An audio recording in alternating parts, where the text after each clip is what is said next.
إن الحمد لله نحمده ونستعينه ونستغفره ونعوذ بالله من شرور أنفسنا وسيئات أعمالنا من يهده الله فلا مضل له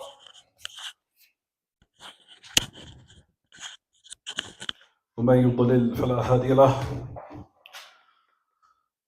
وأشهد أن لا إله إلا الله وحده لا شريك له وأشهد أن محمدا عبده ورسوله صلوات الله وسلامه وبركاته عليه. أما بعد فإن خير الكلام كلام الله وخير الهدى هدى محمد صلى الله عليه وسلم شر الأمور محدثاتها وكل محدثة بدعة وكل بدعة ضلالة وكل ضلالة في النار.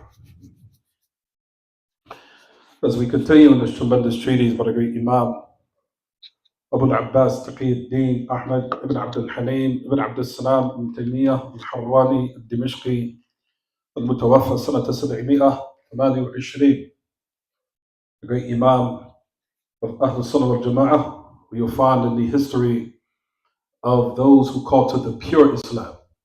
The pure Islam, even though the deviant sects hate him because he tried to call to what was the pure Islam to revive the honor of the Muslims, because the honor of the Muslims will never be revived unless they return back to the original affair, in light of what the great Imam Malik mentioned, where he said, لا يصلح آخر هذه الأمة إلا بما صلحت بها أولها. He said that the later or the latter of this ummah will never be rectified unless we've rectified the first. You'll find that Shaykh al-Islam worked diligently to calling the Muslims to return back to the original affair what the Prophet ﷺ was upon the Sahaba. And yet you will find that those who want to call to this pure Islam, you'll find great enmity against them with an asaf al-shadid. So you'll find, Ya Ma'ash al-Ikhwa, in this tremendous book entitled Furqan, with the time now 7:35 p.m., the 2nd of Safar, after Muharram. So we concluded the Ashur al-Hurum. As we know, the Ashur al-Hurum, how many are they? 4. What are they? Ashur al-Hurum, Rajab, Muharram, Dhul Qa'dah, Dhul Hijjah. You can call Dhul Qa'dah, Dhul Hijjah, or Hijjah. You can call it that. Dhul Hijjah, even though it was a mashahur as Dhul Hijjah, Dhul Qa'dah, Rajab, and Muharram. So we just concluded what? Muharram. So now we're in the 2nd of Safar, عام 1447, the year 1447 after the migration of our Prophet alayhi salatu wasalam. So we stopped at the page pertaining to what Shaykh al-Islam was speaking about in regards to those deviations that were adopted by Ahl Tasawwuf. We spoke about this before. But keep in mind, the book is called Furqan, بين أولياء الرحمن وأولياء الشيطان. The criteria distinguishing between the allies or the confidants of Allah, or those who are close to Allah, or the allies or the confidants of those who are close to the devil. You'll find that he brings evidences and proof to distinguish between them. Because you'll find that in these days and times, the Muslims call to what? Joining the people false together. You'll find that that's what the calls are now today, from the deviant sects, from the Muslims. They want to bring haqq and batil together, merge it together, and its people. You'll find that those who call to the pure Islam, they call to making them separate and distinct, so the ranks of the Muslims can be purified, so Allah can aid them. But when you merge batil and its people, that's when the anger of Allah descends, and Allah will not give victory to the Muslims as long as that's their state. So Shaykh al-Islam is elaborating and explaining the beliefs of those who are close to Allah, number one. And from the sects that adopted the ideologies or the theories or the convictions or the beliefs of those from the devil, which you'll find that the devil deceived from amongst the Muslims. We know the Shaytan deceived many people from the times of old and even up to today. Has led a lot of people astray, And the first thing you'll find that the Shaytan concentrates on is what? Polluting the beliefs of the Muslims, polluting it in their usul, in their fundamentals, and in their creed, and in their convictions. He works diligently in polluting and tainting that. So Shaykh al-Islam in this book, you'll find he was talking about the affairs of the people to solve. And you'll find that due to what they have adopted of great deviations, how they fell into all other types.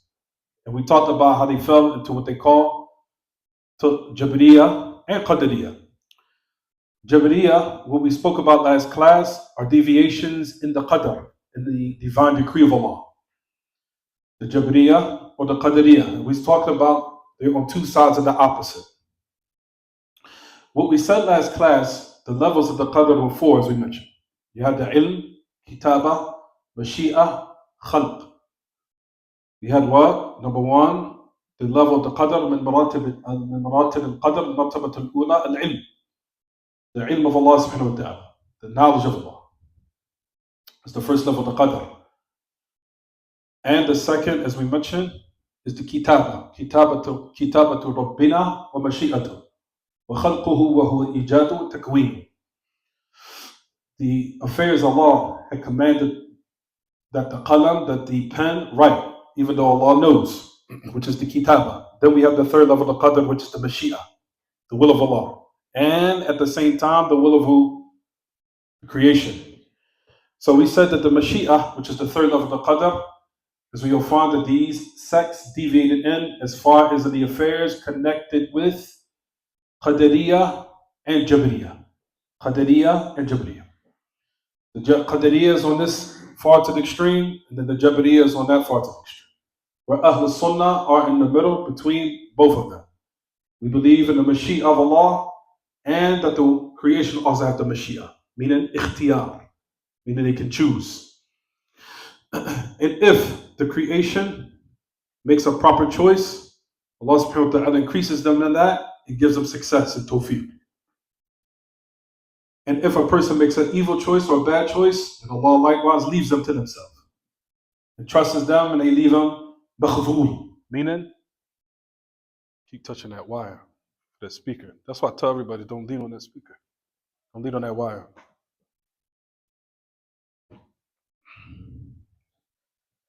If you guys can, try to get away from that wire. The wire is all that needs to be repaired. Right. So in regards to the Jabriya and the Qadariya, again, everyone, what we mentioned is that both sides of the extreme is what the Shaytan made them fall into. As far as in the third category, connected with the Mashi'ah. The Mashi'ah. The Mashi'ah, like we said, breaks down to two: the Mashi'ah of Allah and the Mashi'ah of the creation, which is the third level of the Qadr, in which Allah has made His will over the creation. It dominates over everything, whether it be good and evil. Then Allah at the same time, and it's still from His Qadr, He gave the creation their will to choose. What they call Mashi'ah of the Khalq, which the Mashi'ah of the Khalq is also from the affairs of the Qadr, which Allah has affirmed in His book that the creation also has a will. For example, the ayahs, we mentioned this on many occasions. Allah subhanahu wa ta'ala says, for example, وَمَا تَشَاءُونَ إِلَّا أَن يَشَاءَ اللَّهُ إِنَّ اللَّهَ كَانَ عَلِيمًا حَكِيمًا. Another ayah, that's the Surah Al-Insan. The other ayah, which is the Surah Al-Dahr, Surah Al-Takwir, the last ayah, or the right before the last ayah, Surah Al-Takwir. Allah subhanahu wa ta'ala says, وَمَا تَشَاءُونَ إِلَّا أَن يَشَاءَ اللَّهُ رَبُّ الْعَالَمِينَ. So you have two ayats to which Allah subhanahu wa ta'ala affirms His Mashi'ah and the Mashi'ah of the creation. So Allah has said Himself that His will, which dominates over everything, good and evil, then Allah, out of His wisdom, in which it is not upon us to seek out, but it is from the sirr al-qadr, from the secrets of the qadr, is that He gave the creation at the same time their will to choose. To choose.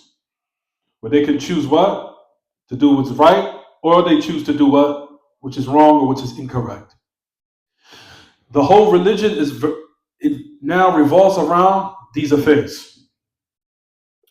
Because the whole religion is based upon choice.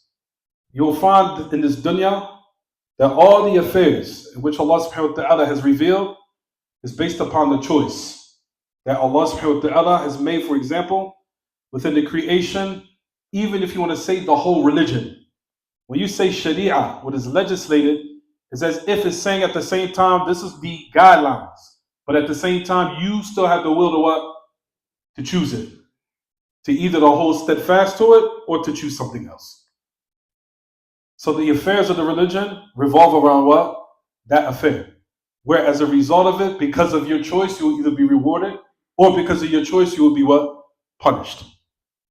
So those are the matters that we mentioned. We're going to mention this more text that Shaykh al-Islam mentioned. But anyway, so we said that the belief of Ahl Sunnah again is in the middle. You have the will of the Creator, and at the same time, the will of what? The creation. When we say will of the creation, meaning the will to choose. Ikhtiyar. That you're not majboor. Lasta majbooran. Laka ikhtiyar. Wa laka khiyar. That you're not forced and you had a choice. The whole affair, what we mentioned last class, pertaining even to hell and paradise, is based upon what? The choice.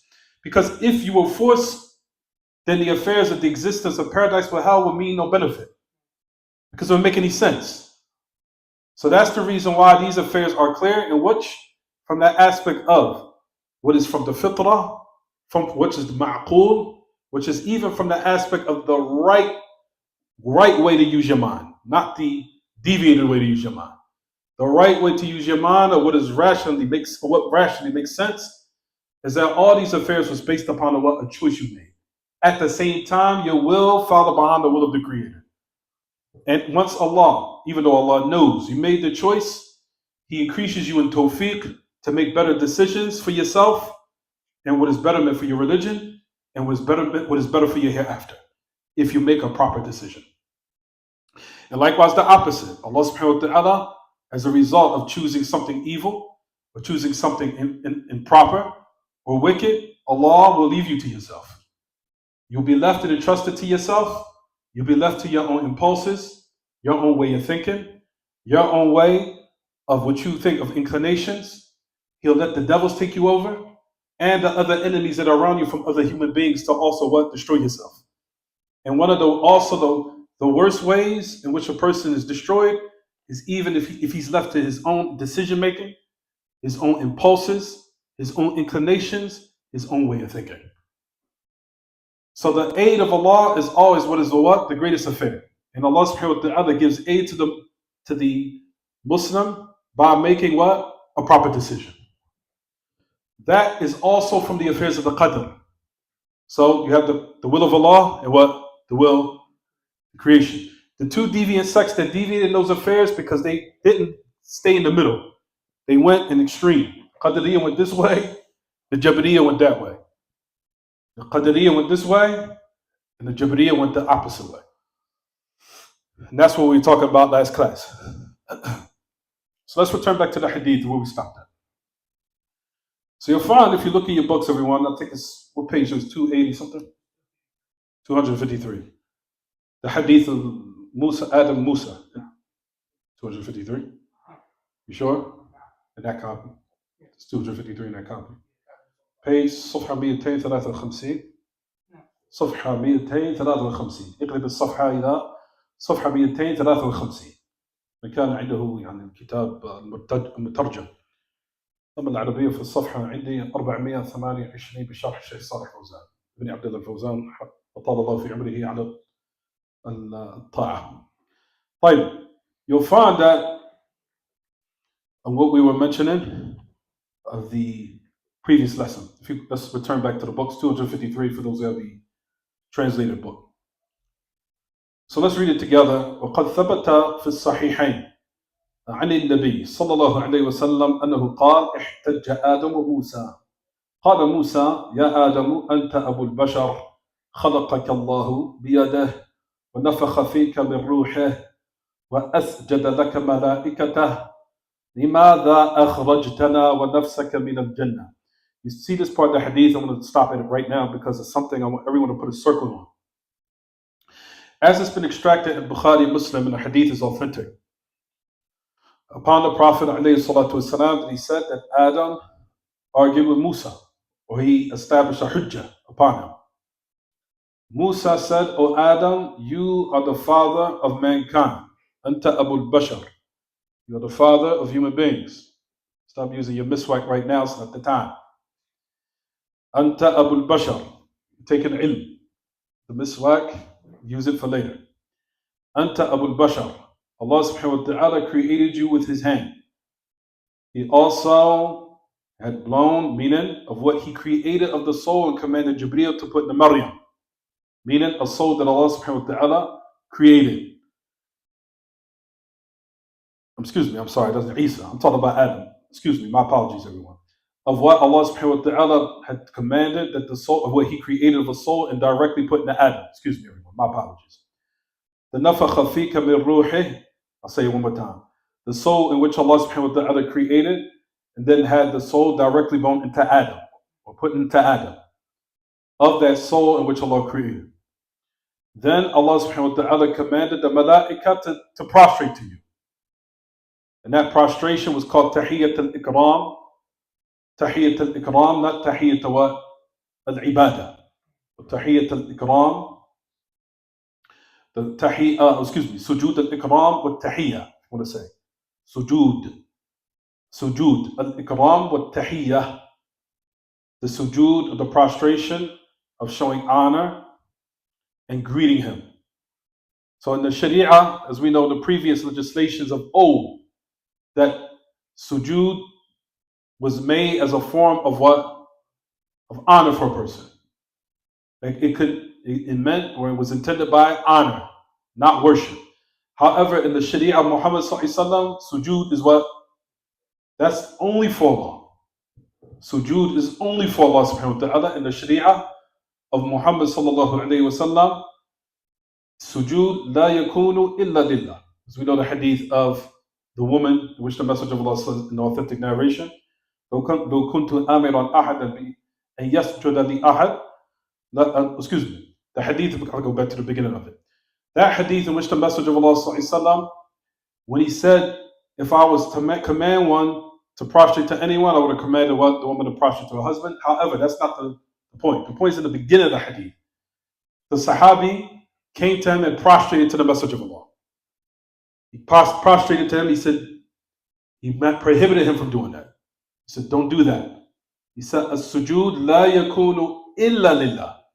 وَلَوْ كُنْتُ آمِرًا أَحَدًا يَسْجُدَ لِأَحَدٍ لَأَمَرْتُ الْمَرْأَةَ أَنْ تَسْجُدَ لِزَوْجِهَا. إلى آخر الحديث. He said, but if I was to command someone to prostrate to someone, I would have commanded the woman, to the end of the hadith. You understand, everyone? That hadith is to clearly show and establish in the Sharia of Muhammad sallallahu alaihi wasallam that sujood is only for who? For Allah. But for the previous shara'i, legislations, previously, that sujood can mean what? It can mean sujood al-tahiyya wal-ikram. That's what the malaika did with Adam. Not sujood al-ibadah, but sujood what? Al-tahiyya wal-ikram. That's also what happened in the Sharia of who? Prophet Yusuf alayhi salatu wasalam. What happened in the last part of the surah? What happened? Who prostrated to him? His father, his family, everyone. Was that what type of sujood was it? Sujood what? Tahiyya with ikram. That wasn't sujood of what? Malaik, of the ibadah. Is it clear, everyone? The ibadah. It wasn't that. Right, so let's keep reading the hadith. Now this is the part I want y'all to put a circle. لماذا أخرجتنا من الجنة? Why did you remove us from paradise? Or why did you remove yourself or remove us and yourself from paradise? That one line. Notice that Adam did not say, why did you eat from the tree? It's a difference. You understand? So clearly here, I want everyone to understand this point, that Musa was now the affair in which he was bringing attentive awareness of was the musibah. It was the affliction or the effect of the sin, not the sin itself, in which Allah subhanahu wa ta'ala forgave Adam for, which was to eat from the tree. And if that was the case, you understand, everyone? If that was the case, Musa would have said, why did you eat from the tree? But he didn't say that. Why did you eat from the tree? You should have did that. However, Musa said a statement that necessitated of what he intended by was the musibah, or the athar al-dhanb, the effect of the sin and the affliction that came as a result of it. In addition to that, also in the same hadith, Musa also had knowledge that Allah subhanahu wa ta'ala accepted the tawbah of Adam also. Because once a person accepts, as soon as a person makes tawbah, that clearly shows that they established that they knew that they were what? Wrong. They knew they were wrong. Otherwise, if they weren't wrong, they would have never made what? They would never would have made tawbah. So that point of what Musa alayhi salatu wasalam mentioned this hadith, of which he said to Adam, you removed us and yourself from paradise, is a clear indication that what he was now intending was the effect of the sin, not the sin itself, in which Allah subhanahu wa ta'ala forgave. So the effect of it had fell on who? It fell on us also. It fell on us. It fell on the progeny that came after you. It fell on me, it fell on every human being. So every human being now has to be put in this world and go through trials and tribulations and ups and downs in their life. That is connected with what they call athar al-dhanb or al-musibah. The effect of the sin or the affliction. Not the sin itself, which was eating from what? The tree. Because you'll find the sin in which Adam, alayhi salatu wasalam, what happened pertaining to him, Adam, did he know that he was going to be removed from paradise when he ate from the tree? He did not know. He just knew that Allah subhanahu wa ta'ala prohibited him from eating from it. That was it. So that was the sin. Not only that, Allah subhanahu wa ta'ala commanded not only that he eat from the tree, but not even to go close to it.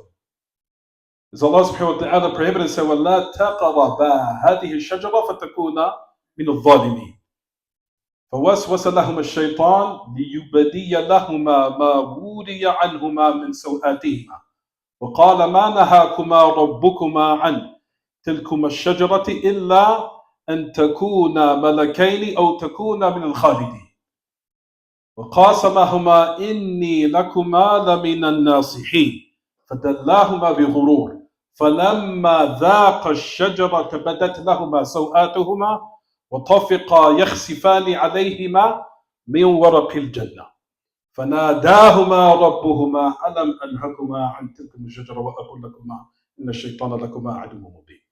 Allah subhanahu wa ta'ala in the ayah told us the authentic story of what happened with Adam. The affair of what Allah subhanahu wa ta'ala told Adam was not to go close to it. So the forbidden affair was not to even what? Draw close to it, but not only did Adam not only did he surpass that, he also what? He ate from it directly. That sin, Musa knew that Allah forgave him for it. That's why he didn't say it. You get it? But the effect of it, Musa knew. That also affected who at the same time? Himself and all the other affairs of the human beings. You understand? So that is the affair that I wanted to stop at. Let's keep reading. Let's keep reading now. It says, فقال له آدم أنت موسى الذي اصطفاك الله بكلامه وكتب لك التوراة بيده فبكم وجدت مكتوبا علي قبل أن أخلق وعصى آدم ربه فغوى قال ب40 سنة قال فلم تلومني على أمر قدره الله علي قبل أن أخلق ب40 سنة قال فحج آدم موسى إلى آخر الحديث أي غضبه بالحجة.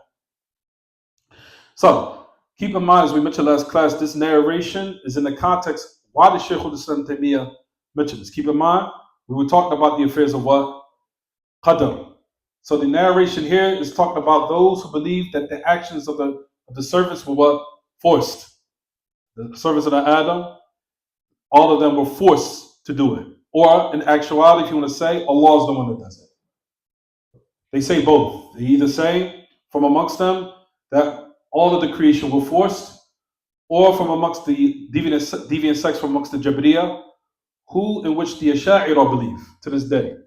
And like we talked about, the affair of the Asha'ira from the majority of the Muslim lands are affected by this type of way, but they put it under another guise. It's called Kasb al-Ash'ari. It's called Kasb Ash'ari. Kasb Ash'ari. Meaning, you do the act, but in actuality, that's your acquisition, but in reality, Allah did it.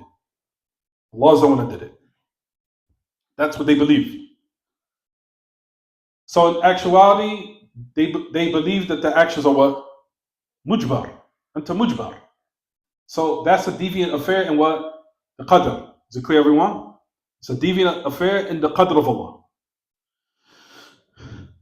However, Shaykh al-Islam is using this hadith as a proof against the Jabriya. Why? Due to the fact that if the affair where the actions of the servants were forced, this hadith would not have any benefit. And that's what we're going to mention right now, before we start now elaborating the details. But before I get into that, number one, let's read this quickly. So what's intended by the hadith, everyone, is that the qadr, and I want everyone to understand this properly. وَالْقَدْرُ يُحْتَجُّ بِهِ عَلَى الْمَصَائِبِ. The qadr, it is used as a proof upon afflictions after it happens, not before. You can't say, what are you going to do? I'm about to go steal. قدر الله ما شاء فعل. هذا معقول؟ لا يعقل. You can't say that.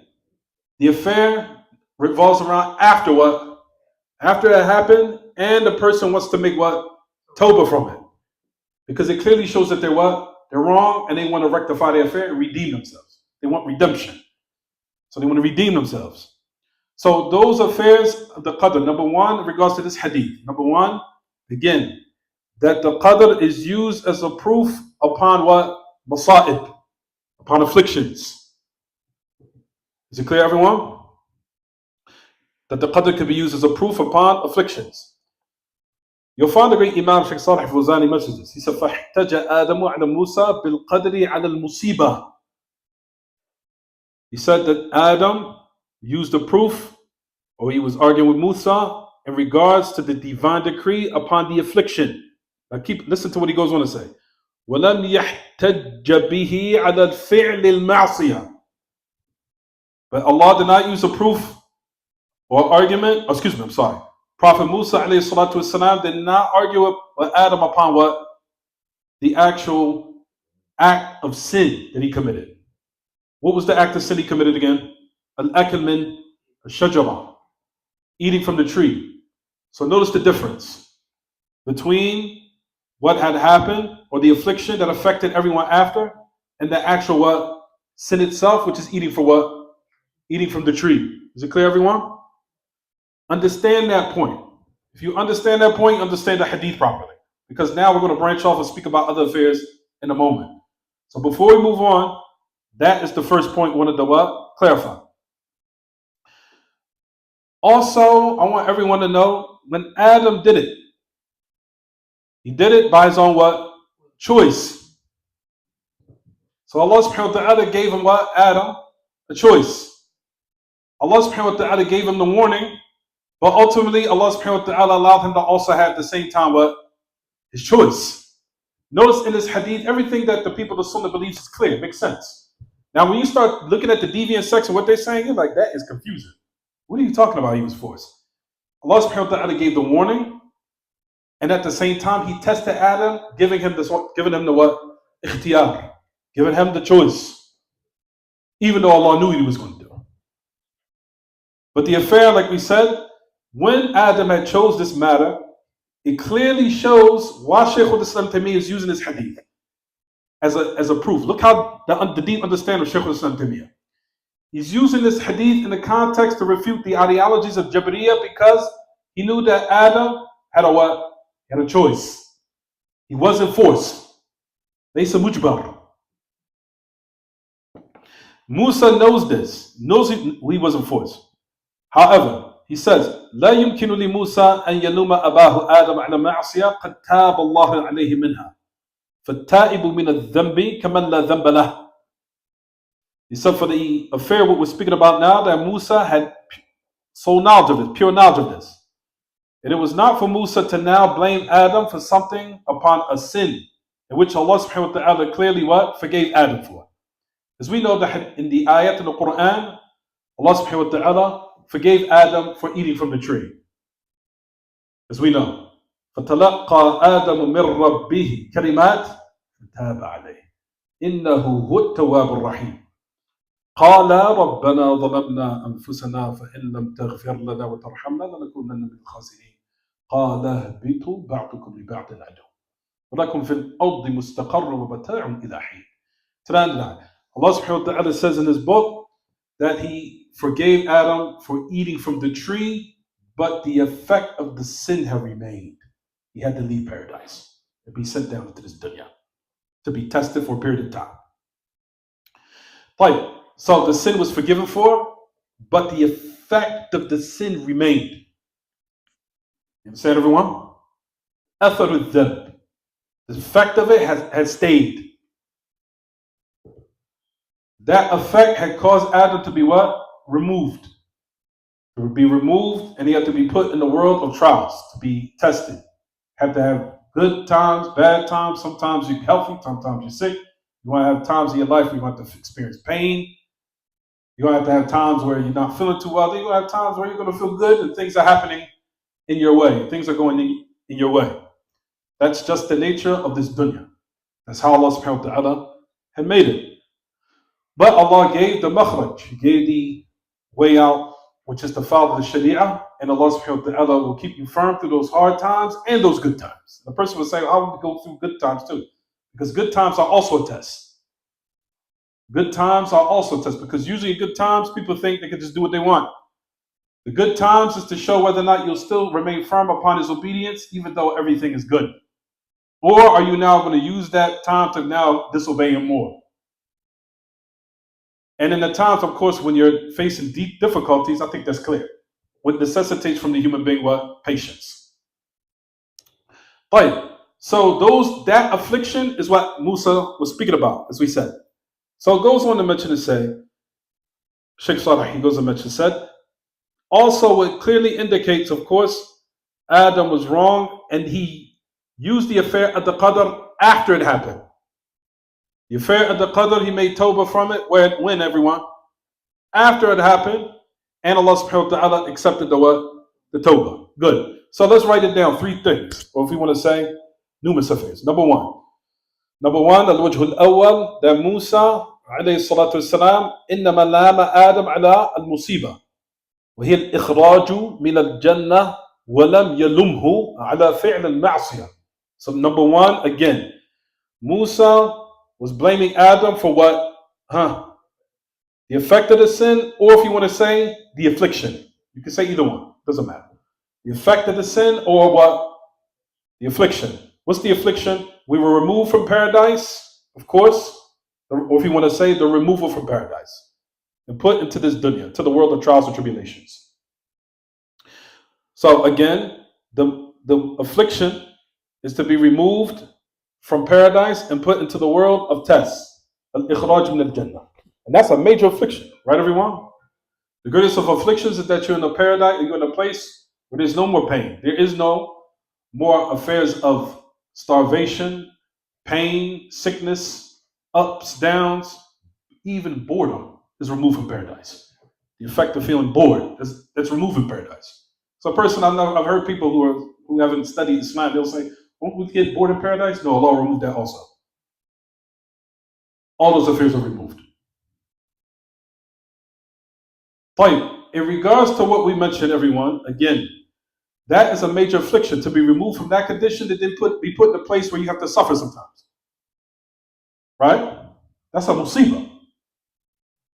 So based upon that, that's what Adam was what? That's what Musa, Prophet Musa alayhi salatu wasalam was what everyone speaking about. That's number one. Number two, you will never find that Musa was reprimanding Adam or rebuking Adam upon sin, due to the fact that Musa knew that Allah subhanahu wa ta'ala forgave him for the sin. What was the sin again? Eating from the tree. Good. That's number 2.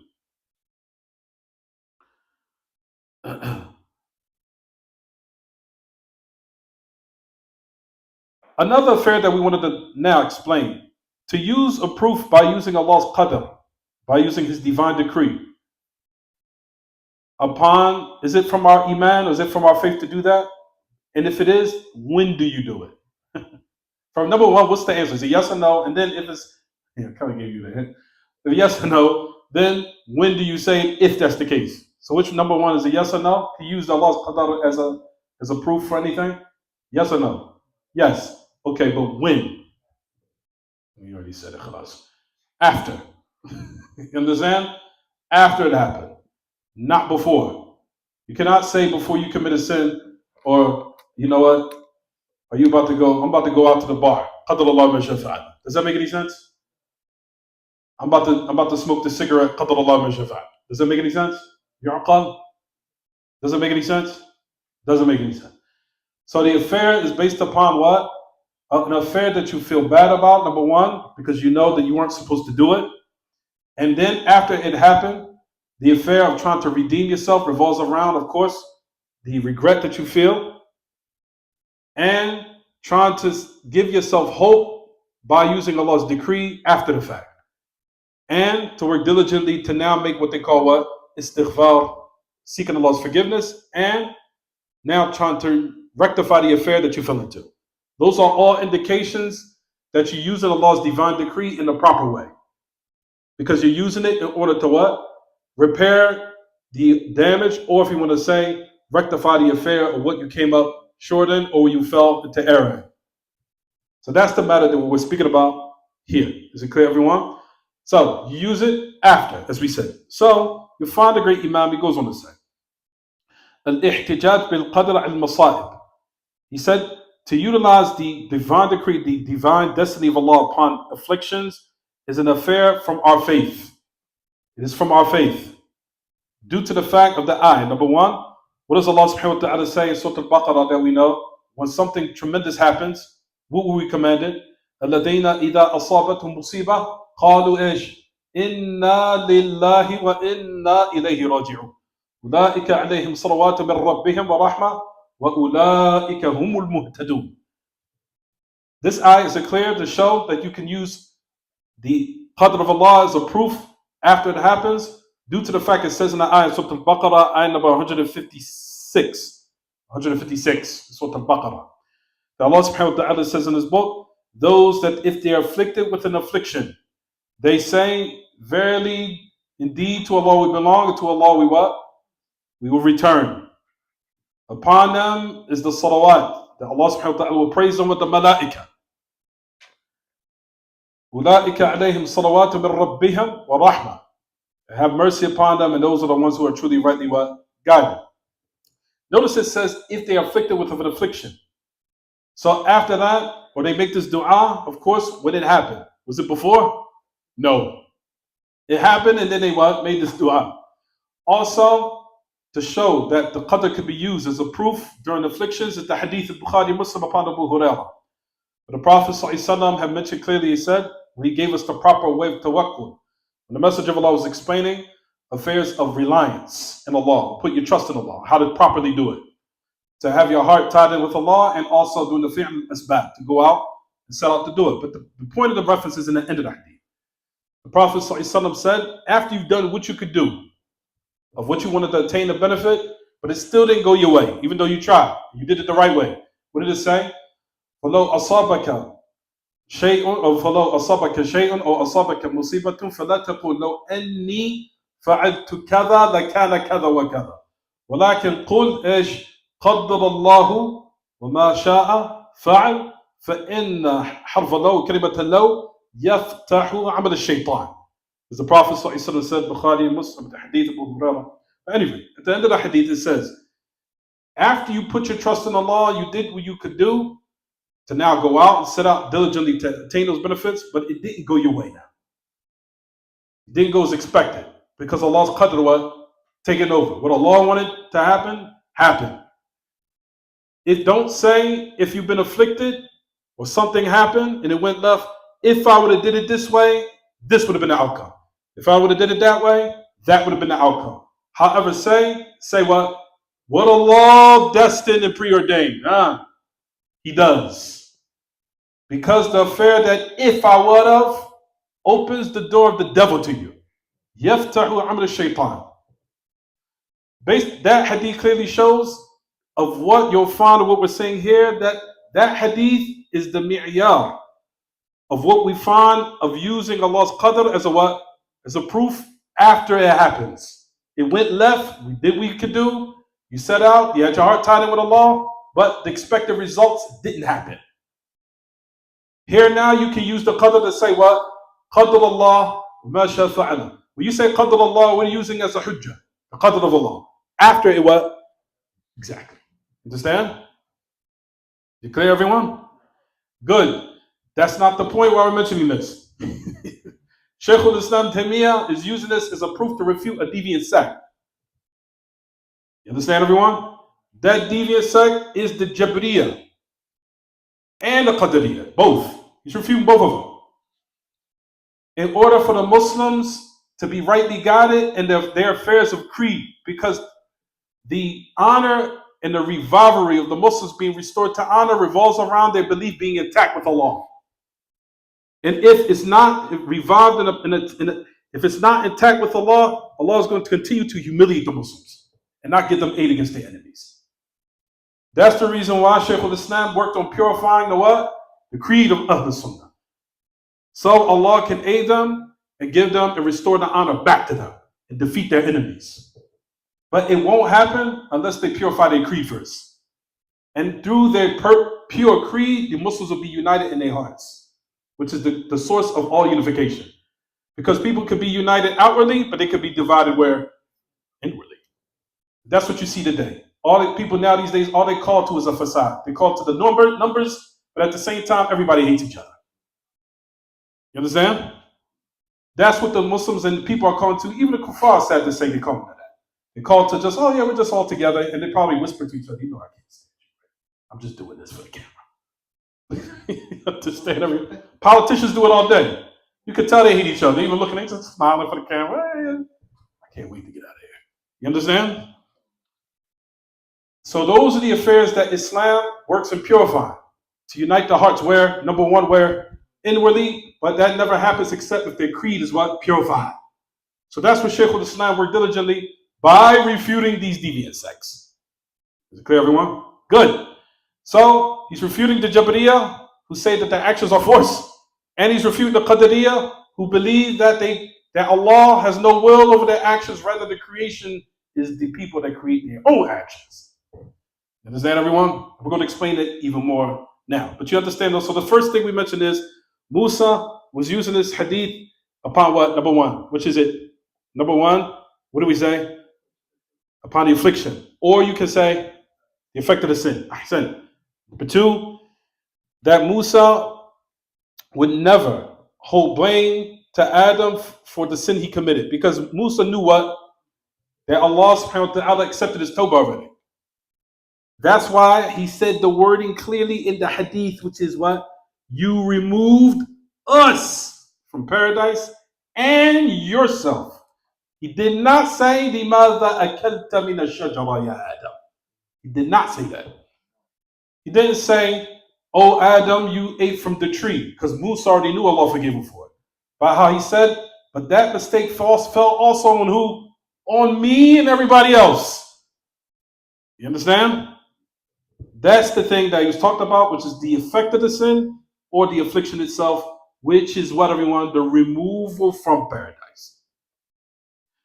Number three, affair. Is it permissible to use the qadr of Allah subhanahu wa ta'ala as a proof in your life for certain affairs? Yes. When? Good. Is it clear? طيب. What's the dalil? The dalil is in Surah Al-Baqarah. Ayat number 156. So, Allah subhanahu wa ta'ala also, is there a proof of the sunnah? Which is where hadith I just mentioned upon Abu Hurairah. Matter of fact, the whole hadith is this. If you want to do the research. المؤمن المؤمن القوي خير وأحب إلى الله من المؤمن الضعيف وفي كل خير. احرص على ما ينفعك واستعن بالله ولا تعجز، فإن أصابك شيء فلا تقل لو أني فعلت كذا لكان كذا وكذا، ولكن قل قدر الله وما شاء فعل، فإن كلمة اللو يفتح عمل الشيطان. Wow, it's almost time for Maghrib already? At the end of the day, that hadith, the Prophet ﷺ said that the strong believer is more beloved to Allah than the what? Is more beloved. المؤمن القوي خير وأحب إلى الله. More good or better and more beloved to Allah than the weak one, and all of them have good in them. Is it clear, everyone? So that hadith has the part where it says at the end of it, where it says, even though you did what you could do in trying to attain those benefits of anything in your life, whether it be if you want to be a strong believer, if you wanted to be a strong, whether a halal businessman, your heart has to be tied with Allah, and you set out the what? The reasons to accomplish that by reading, studying to the end of it. But if you did all of that, you exhausted the affairs that are legislated, and Allah's qadr takes over, and it goes left, wasn't going as expected or according to plan, then Allah, the Prophet ﷺ gave you clear instructions of what to say, which is qadr Allah ma shaa fa'al. Because Shaytan will open up a door to you to make you depressed. He'll play with your head, make you in deep thought. Oh, maybe I could have did it this way. Oh man, I don't know if I would have did it. Man, if I would have made that decision. Oh no, to the end of it. And the Shaytan's laughs playing with your head, playing with you, driving you crazy, driving you insane.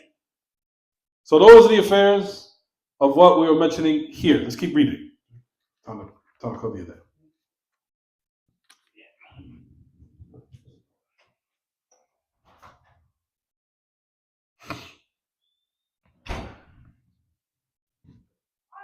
ممتاز.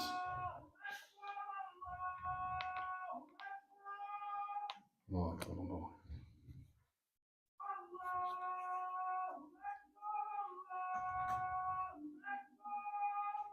الله أكبر الله.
Right. So let's keep reading now. So you'll find that the hadith, Shaykh al-Islam Taymiyyah was using this hadith in order to refute the Qadariyyah and the Jabariyah, and this is what we're going to speak about right now. So let's keep reading what he says, rahimahullah. So return back to the book. وهذا الحديث ضلت فيه طائفتان. Two sects deviated in these affairs. So it keeps in perspective who he's now referring to in these lines that he's mentioned.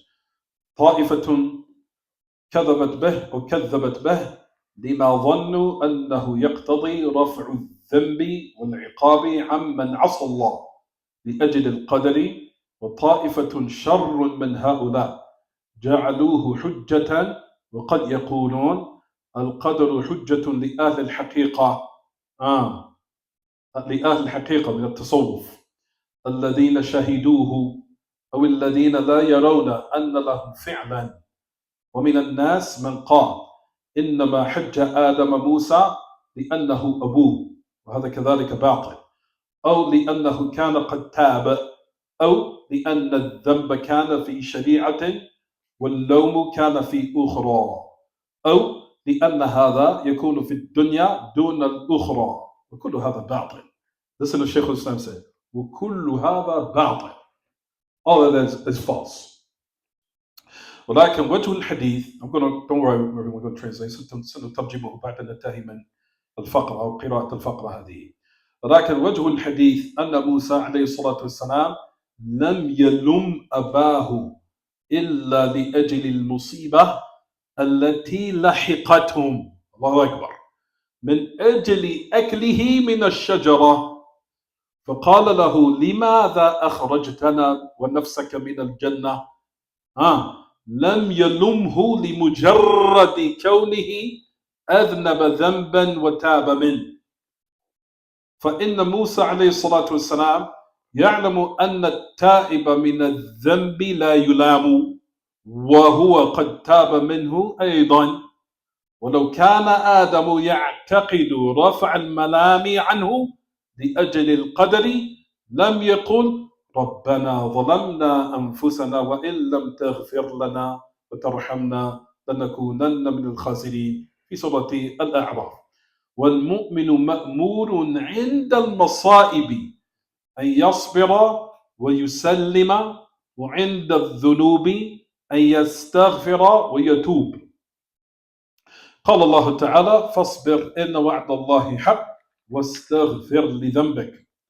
فأمره بالصبر على المصائب والاستغفار من المعائب. وقال الله تعالى ما أصاب من مصيبة إلا بإذن الله ومن يؤمن بالله يهدي قلبه والله بكل شيء عليم في سورة التغابن آية 11. قال عبد الله بن مسعود هو الرجل تصيبه المصيبة يعلم أنها من عند الله فيرضى ويسلم. To the end of that ayah. طيب, so let's read what Shaykh al-Islam said. This hadith is Bukhari Muslim. Two deviant sects deviated from it. They belied it of what they thought, of what it necessitated of removing sin and punishment from the one who disobeyed Allah because of the qadr. That we're going to explain right now. Keep in mind, so put a circle around this part. A deviant sect, more evil than these people. That they made it a hujjah, they made it a proof. They made it a proof. And he said they might say, or indeed they'll say, the qadr, the divine decree or destiny of Allah is a proof for the people of haqiqah, the people who have reached the true reality of affairs. Who is he saying more evil? Who's he speaking about? Not the Qadariyah, not the Jabariyah, Sufis, the people of Tasawwuf. We say Ahl al-Haqiqah. So he's saying that the affairs of the Qadr are from those from the Qadariyah and the Jabariyah and the people who fell into it also, who are the people of Tasawwuf. Why did he say that, everyone? Keep in mind, we studied teaching this book. If you go back earlier in it, which doesn't necessitate you can't come to the lesson anymore. So don't say, oh, I lost that. I ain't going no more. Attend no more. That's what the Shaytan wants. If you go back early in the book, Shaykh al-Islam Taymiyyah talked about the people, as we know for the people of Tasawwuf, who are called Wahdatul Wujud, or the people of Ittihad, or people who are Hululi, or Ittihadi. They believe that the human being has become one with Allah. From those extremists from the people of Tasawwuf. Once you become one with Allah, what does that necessitate? Allah is the one that's doing the actions. You understand? If I do an act, that means Allah will do it. Is it clear, everyone? Because now, if we're united, that means what? What does that mean? There's no blame. Why? Because you reach what they call yaqeen, or if you want to call truly, reality. Where we talked about the people tasawwuf, but say that the religion breaks down to two categories, sharia and haqiqah. They believe in the Sharia, oh, that's for the common folk. You know what they also say? That was for the prophets and messengers too. So that makes you better than the prophets and messengers? You understand? However, what we're practicing, that's for you. That was for the common folk. That was for the prophets, the messengers. We're on another level, which is called the haqiqah. You understand? Those affairs are what we're mentioning here. Shaykh al-Islam saying that what the people of Tasawwuf fell into was worse because they gather between all these deviations, especially the affairs of jabr, of believing that the actions were what? Forced. Because a person become united with Allah, then that means that with actuality, who's doing the act? Allah subhanahu wa ta'ala. Right. So let's read the paragraph again. So it says, قد يقولون القدر حجة لأهل الحقيقة, of those who witnessed it. Oh, they don't see that they have any actions at all. لا يرون أن لهم فعلا. And from the people who say that Adam did argue with Adam and Musa and establish a proof against them. Why? Because it's his father, which is also incorrect. But let's stop here and let's talk about the deviant sects. And then we'll stop. So the first deviant sect so let's go back to this hadith, Bukhari and Muslim. So the hadith of the Qadr, right everyone, of what happened between Musa and Adam. We talked about, number one, if you ponder on the hadith of Bukhari and Muslim, even the aspect of the Qadariyah. So keep in mind, the affairs of the Qadr, Shaytan came to these Muslims and made them either go this way too far or that way too far. In the affairs of what I said again, the word Mashiach. You can't just believe that the creation has their will, their free choice, without also affirming what? That Allah has His will also. Nor can you do the opposite. You cannot now totally affirm the will of the choice. Oh, excuse me, let me reverse it. The will of the Creator without affirming also that the creation has their what? Will of free choice. I think I reversed. Or the opposite, where you'll find that the will of the creation has its will without the will of what? The Creator. You understand? Those who believe that Allah subhanahu wa ta'ala does not have His will over the creation at all, they're called the Qadariyah in regards to what? Believing that they create their own actions. All right? I'm about to stop because I think I filled you guys up with information today. In regards to now, I'm about to stop. In regards to the Qadariyah who deviated in the aspect of the Mashi'ah, where they say, our actions, Allah has no will over it. We create our own actions. They're too far where? Over this way. They knock this out the way and they affirm this opposite direction. Then you have the opposite effect. That the person who's saying, we have no will at all, rather it's Allah subhanahu wa ta'ala that totally dominates everything until they alleviate it from the creation, what? Free choice. You understand? Shaytan misguided them this way, and then he took the human beings from the opposite direction to where the total opposite direction. You understand? This hadith refutes both extremes in Bukhari and Muslim. How? I'll leave you guys to ponder on it for 2 minutes. Look at the hadith in your book. Look at it. Study it. This is the reason why I like using my brain a lot. And I want you guys to use it. Don't be like the TikTok brains out here that say, oh, Hamzah, that's too hard. No, think. I want you guys to be soldiers of the devil. Look at the book. Soldiers of the devil, so he doesn't deceive you in these affairs. Because the floodgates of these matters are open on YouTube and everywhere now. I've seen it and I heard it. I'm like, okay, there's deviation in that. Deviation in that. And I said, A'udhu billah. And the Muslims are listening to this nonsense. They need to be warned against these people.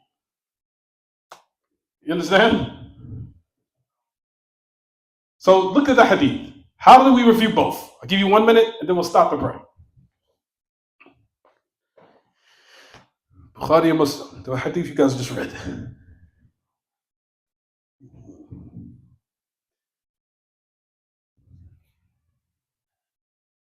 Uh-huh. So Musa said to Adam, "Why have you exposed yourself and us?" It proves that he has a will. Who has a will? Which one? The creation. Good. That's for who? The Jabriya. And when Adam said, "Why do you blame me for a matter which Allah decreed 40 years before me?" It shows Allah has a will. Excellent. That's simple. That's it. And he didn't even make it difficult. So this hadith refutes both what? Extremes.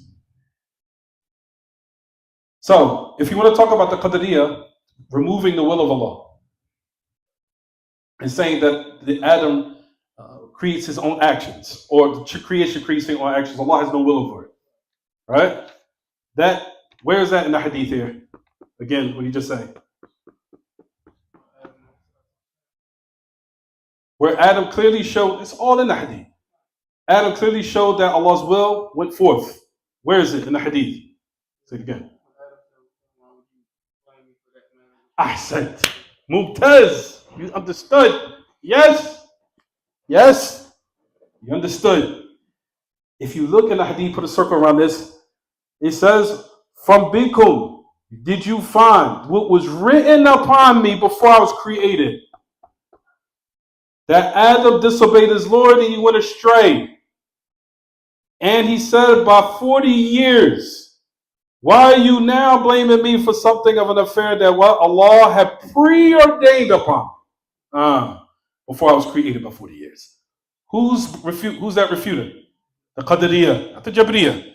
The Qadariyah, who say that they created the actions of themselves and that the affairs are not what? They're not written. Right? Is it clear, everyone? Right, now we go to the opposite extreme, the Jabriyah. Where in the hadith is a refutation against the opposite extreme, the Jabriyah? Where? You can say generally, if the actions were what? Forced upon, then none of these affairs would apply. Because if I had no choice, why are you even talking to me in the first place? Musa. You understand? Like if I was forced and I had no choice, we wouldn't even be here because there's no benefit. Because why are you holding me accountable for something I had no choice over? And that would necessitate that Allah subhanahu wa ta'ala what? Oppress Adam over something that he did not have any control over. You get it? So if you want to say generally the hadith wouldn't have no benefit in it, due to the fact that why would a person be held accountable for something they had no choice over in the first place? You get it? Everyone, I'm going to stop here. Don't worry. I'll explain it again next week. That's it. So we'll stop here. I filled you guys all the information today. Go home, read it, come back, and I'm sure in about one day, once the paint dries in your head, you'll be like, oh, I get it now. So keep in mind, the Qadariyah, they remove the will of Allah on this side. So the will of Allah, they take it and they create their own actions. Right? Meaning Allah had no will over it. Meaning I am the one that have total control over everything. Everything in my life. And we'll talk about next week how this type of way of thinking, the Sharia totally rejects it. We'll talk about that next week. Because if Allah bestowed a ni'mah upon you, that means you deserve it, and Allah subhanahu wa ta'ala deserves no thank for it. So the deviations get deeper and deeper and deeper of things that totally nullify the Sharia of Allah subhanahu wa ta'ala. Because now it would necessitate that any good you have in your life, I don't have to be thankful for Allah because I did it. I'm the one that earned it. I'm the one that did it. You understand? Allah had no will over it. I'm the one that did it. I create the actions of myself. You get it now, everyone? So you see these deviations are very what? Very monstrous, very evil, very sadistic. So this aspect of the Qadariyah, they remove what, everyone? The Mashiach of Allah. So I create the actions of what? Myself. I'm in full control over my own destiny. I control it, right? Then you got the opposite side of the extreme, who a lot of the Muslims believe to this day. They believe this. this type of ideology or this type of conviction, the Jabariyah, that their actions were forced, which is, like we said, the deviant sect from the Muslims who are called the Ash'aris. They still believe that the actions of the slaves are forced to do the actions, meaning they had no choice. Allah is the one that has full control over everything. You had no choice. Allah does it. They say it under the guise called Kasb Ash'ari. That's what they call it. Kasb Ash'ari. If you go back on the internet, I'll correct it because I don't want everyone to. I'll correct it if you come back to me because I know the internet is filled with nonsense. But anyway, it's called Kasb Ash'ari. Kasb Ash'ari, the Muslims still to this day believe this, but under the guise of Ash'ariyah. They say, Allah subhanahu wa ta'ala, if you do an act, in actuality, it's Allah that did it, not you. You didn't do it. Allah did it. No matter what you do of good or evil, Allah does it. This hadith here refutes that ideology. Why? Because Adam made tawbah. He made tawbah, which shows that Allah subhanahu wa ta'ala, that he wasn't forced, because if you're forced, you won't make tawbah. And Musa was holding him and blameworthy or criticizing, or not criticizing, but we would say he was rebuking him or slightly admonishing him here based upon the effort of the sin, because he knew at the end the effect fell on us. You made a choice, which if that was the case, Allah subhanahu wa ta'ala would not have removed you from paradise in the first place because you were forced. Does that make any sense? Because if you were forced to do something, you would not have been removed from paradise at all. You understand? That's why Shaykh al-Islam Taymiyyah was a genius. But people who don't read and study and be able to decipher, break it down, they realize how much of a genius he was when he was destroying these sects. They understood that back then. That's why they hated him so much. Because he surgically destroyed them. And he used Kitab and Sunnah to do it. You understand? He surgically destroyed their ideologies. Surgically. Then not only did he take the deviant sects from back then and utilize those same texts of also applies with the people to Tasawwuf too. To say you, two people of Sufis, also fell into this nonsense. How do you believe Allah has become united with yourself? That's absolutely absurd. Allah is one with you and you're one with Allah. So that means that everything you do, Allah does it. Even if it's evil, Allah did it. So you see these type of arguments and proofs he's using against them. That's why they hated him so much. That's why you see to this day they still what? Warn against him. Because he destroyed their ideologies. He destroyed it. Because the Muslims, their source of weakness relied on their belief system. The only way the honor of the Muslims will be restored is if they purify their belief system again. Because the non-Muslims know that their source of their strength came from this. That's why they pinpointed their arrows and destroyed it. That's why they made them deviant sects. Because the non-Muslims knew once they're able to destroy the source of their power and they divide the Muslims up, we got them. And that's what the Muslims fell for. Everywhere. All over the dunya, they fell for it. So now Allah subhanahu wa ta'ala gives tawfiq to a man to come to purify it. What do we do at the same time? Warn against them. That's what we do, right? All the time. Happens every time, every place. Someone now that wants to come with a solution that efficiently does solve the problem, we warn against them. Does that make any sense? But that's just the nature of humans. What can you do? Human beings are human beings at the end of the day, right? Right. So any questions about the lesson? About the lesson? We got to pray. Follow.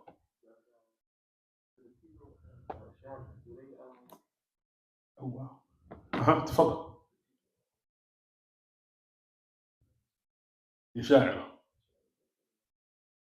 To this day, any like literature, anything that's written, they try to destroy Taymiyyah's works. Yeah. In Egypt right now, they're burning his books. They're warning against Shaykh al-Islam Taymiyyah in Misr right now. Even years ago, about for the past 10, 12 years, they've been taking all his books and trying to burn them. Burn them, destroy them, everything, especially in Egypt. They've been trying to burn his books because they keep lying. To this very day, they keep lying on them, saying He's warning against, he's made takfir. He's the total opposite. The total opposite. Uh-huh. Exactly. He became Ash'ari.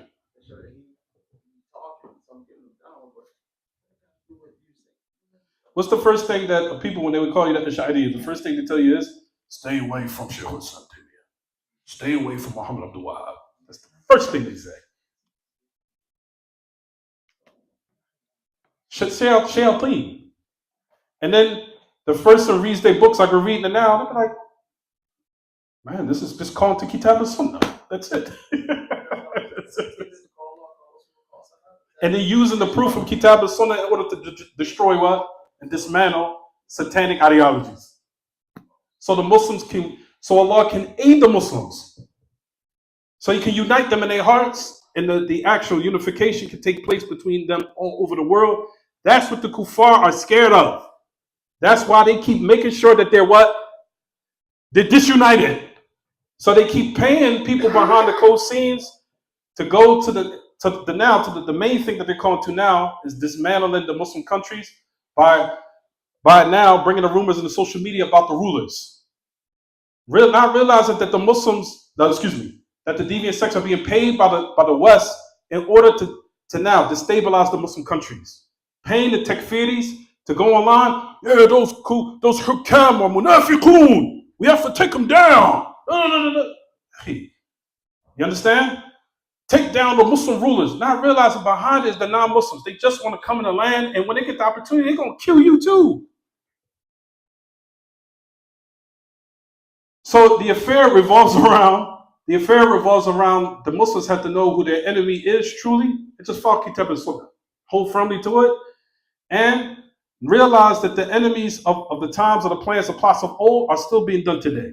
That they're paying people behind the scenes. Like, for example, here in America, who do they paying now to basically, I think, in my humble understanding of those main propagators of this type of balta, this satanic falsehood, it's like Yasser Qadhi and Daniel Hakikachu.